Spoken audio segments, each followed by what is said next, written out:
Salut, c'est Rio, bienvenue sur ma chaîne. Aujourd'hui, c'est la vidéo achat manga du mois de juin. Ce mois-ci, j'ai acheté 17 mangas. Donc c'est bien, j'arrive à me freiner un peu dans mes achats parce que derrière, j'arrive pas à suivre au niveau de la lecture. Comme d'habitude, j'ai rangé mes mangas par ordre de volume, c'est-à-dire ou de tomes, c'est-à-dire tous les volumes 1, volume 2, volume 3, etc., etc. Et quand j'ai plusieurs volumes à la suite d'une même série, j'ai décidé de mettre ça à la fin. Donc c'est parti, je vous montre tout ça.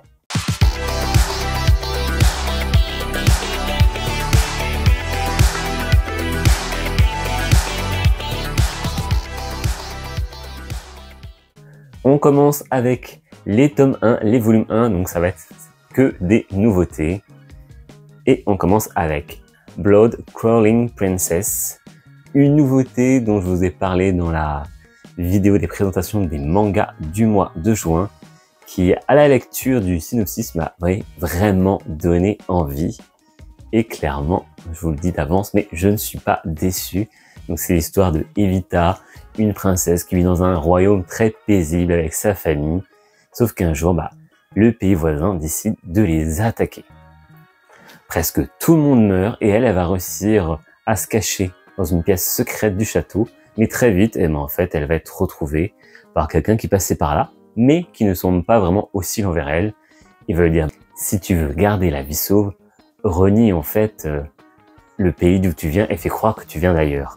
Donc du coup, c'est ce qu'elle va faire et elle va être enrôlée dans un nouveau rôle. Elle n'est plus princesse, mais prostituée dans un immense palais, un manoir, enfin, un endroit de la ville qui est spécialement pour ça.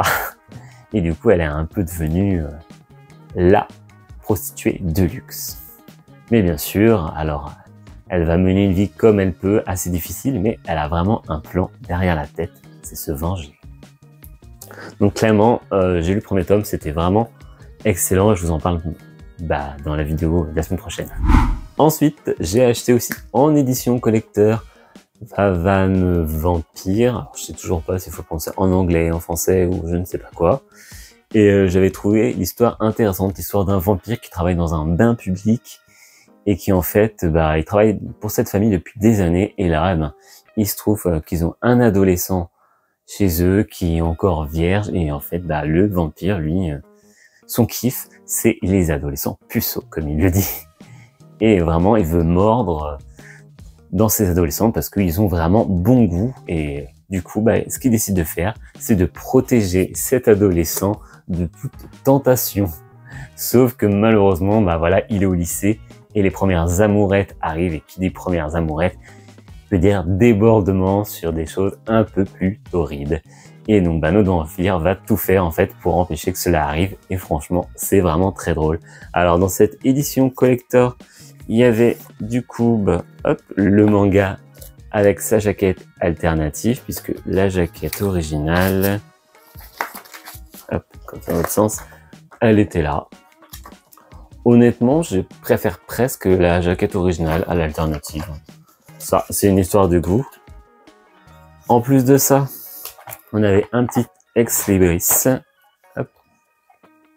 plutôt sympathique, et un stand acrylique que j'ai mis là, que je trouve assez cool en fait. Ce genre de truc, ça fait peut-être un peu Camelot, mais franchement, dans une mangatech, je trouve que ça rend plutôt bien. Après là, je l'ai mis exprès dans un endroit où il n'y a pas de couleur pour que ça ressorte un peu sur la vidéo. Hop, voilà. Bon, après, ça en fond, c'est pas ce qui se voit le plus. Mais voilà, petite édition collector pour ce premier volume, pour un manga dont je vous parlerai encore la semaine prochaine. Mais ce que je peux vous dire, c'est que pour l'instant, j'ai bien apprécié. Ensuite, on passe au manga certainement le plus attendu pour moi en 2025, à moins qu'une autre annonce pop d'ici là pour la fin d'année, mais c'était Centuria. Centuria, pour moi, ça me fait penser un peu à l'Odyssée d'Ulysse. C'est un gars qui va affronter des gros monstres, des trucs un peu étranges. Et voilà pourquoi ça me fait penser à ça.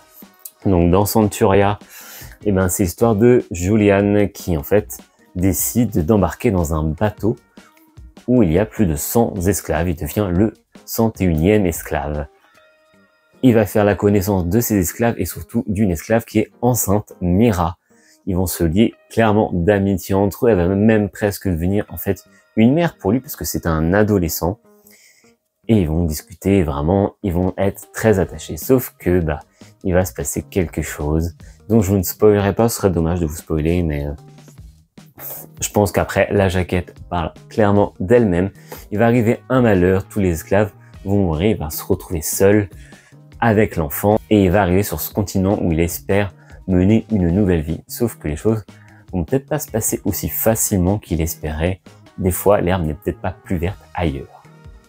Bref, donc j'ai bien aimé ce manga. Oui, encore une fois, je vous le dis en avance, c'est vraiment cool. Alors, c'est la première édition avec la jaquette métallisée. Donc voilà, alors j'ai pas eu le temps en fait, de le mettre dans l'autre sens. Après, j'avoue que l'édition, la jaquette, la couverture normale me plaît bien aussi. Et voilà, c'était un manga que j'attendais et je l'ai clairement déjà dévoré.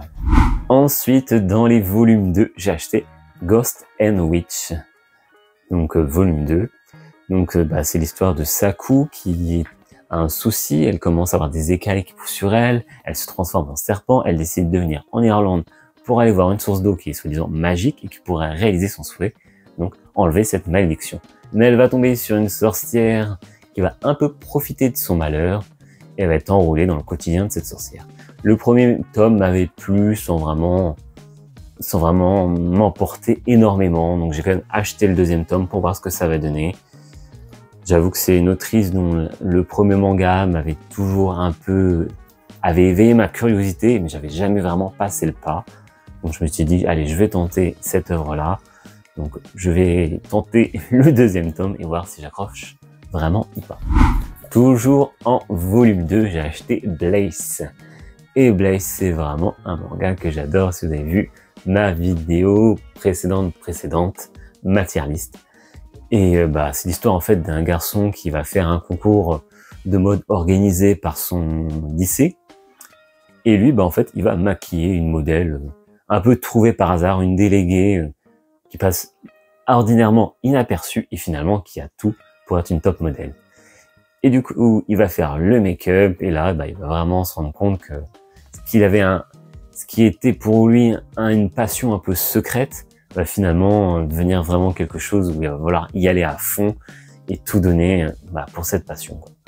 Donc le volume 2 est arrivé, les couvertures sont toujours aussi géniales, les personnages sont toujours aussi stylés et clairement j'adore ce manga. Ensuite, toujours en bleu, c'est Wild Strawberry, le volume 2, l'histoire de ce garçon qui avec sa sœur se cachait dans un Tokyo envahi par les plantes, les Jinka. Sa sœur étant parasitée, malheureusement, elle va se faire presque tuer en fait par les forces funéraires florales. Ça y est, je l'ai cette fois-ci. Et en fait, le Jinka et elle-même vont en fait passer dans le corps du frère. Et du coup, il va cohabiter avec ces deux entités. Et voilà, enfin, le volume 2. Alors c'est vrai que le premier tome m'avait plu pour le début. J'étais un peu moins convaincu par la fin et par un des personnages. Donc on verra bien ce que donne ce volume 2 dans la vidéo de la semaine prochaine. Dernier volume 2 de la vidéo et c'est Best King and Medicinal Herb. Donc j'avais vraiment beaucoup aimé le volume 1, l'histoire de cette fille qui va dans les donjons. Un jour elle se blesse et elle est même d'ailleurs prête à mourir. Et c'est là que va apparaître devant elle le roi des bêtes, un monstre qui en fait était censé être mort, tué par un héros, et finalement il apparaît devant elle et lui propose de l'aider, mais en contrepartie elle devra l'aider elle en retour à soigner, guérir et protéger les monstres des donjons. Donc volume 2, je vais pas vous en dire plus, mais on reste dans la continuité du volume 1, je l'ai bien aimé. On passe au volume 3 et malheureusement le dernier tome pour La Boutique d'Artefacts, ce manga français qui nous raconte l'histoire d'un pari où en fait il existe un puits qui permet d'exaucer un seul vœu par personne. Mais il y a des vœux qui sont interdits à faire et d'autres possibles. Et tu peux soit mettre le vœu en toi, ou soit le mettre dans un objet. Et vraiment, le concept était vraiment très intéressant, très bien dans ce manga. Malheureusement, apparemment, les ventes n'ont pas suivi. Et du coup, le manga se termine là. Et clairement, il y avait tellement de possibilités, tellement de choses qui pouvaient être racontées que c'est vraiment bien dommage. Mais voilà, j'ai acheté le volume 3 à sa sortie, je continuais de soutenir le mangaka en espérant que, qu'il arrive à rebondir sur autre chose. On continue en volume 3 avec Harcèlement scolaire, la méthode du détective Imamura. Les deux premiers volumes m'avaient clairement plu parce qu'il y avait vraiment un côté explicatif de comment le scolaire, les professeurs, l'académie, ça se passe au Japon, comment tout ça se déroule, comment ils essayent de faire en sorte que non, il n'y a pas de cas de harcèlement dans mon école, non, histoire d'être bien vu, comment tous ces professeurs et ces directeurs d'établissement font pour un peu noyer le poisson. Et puis on suivait surtout ces élèves harcelés et la méthode du détective Imamura pour essayer de les sauver et surtout de mettre en cause les harceleurs, puisqu'ils sont de manière générale plutôt protégés plus que la personne harcelée. Donc j'avais beaucoup aimé les deux premiers volumes. Le volume 3 part sur quelque chose de plus numérique comme la couverture nous le montre et j'ai hâte de vous en parler. Ensuite, un manga, c'est le volume 4. Il y a eu des hauts et des bas à chaque lecture. Premier volume, j'avais bien aimé. Deuxième, un peu moins. Le troisième, ça avait remonté un peu dans mon estime. Et je pense du coup à Rakai de Bibliothèque. C'est l'histoire d'un gars qui va devenir employé dans une bibliothèque à temps partiel et qui va découvrir en fait les ficelles du métier. Et chaque chapitre en fait nous raconte des petites histoires, mais qui t'apportent en même temps des informations sur le fonctionnement d'une bibliothèque.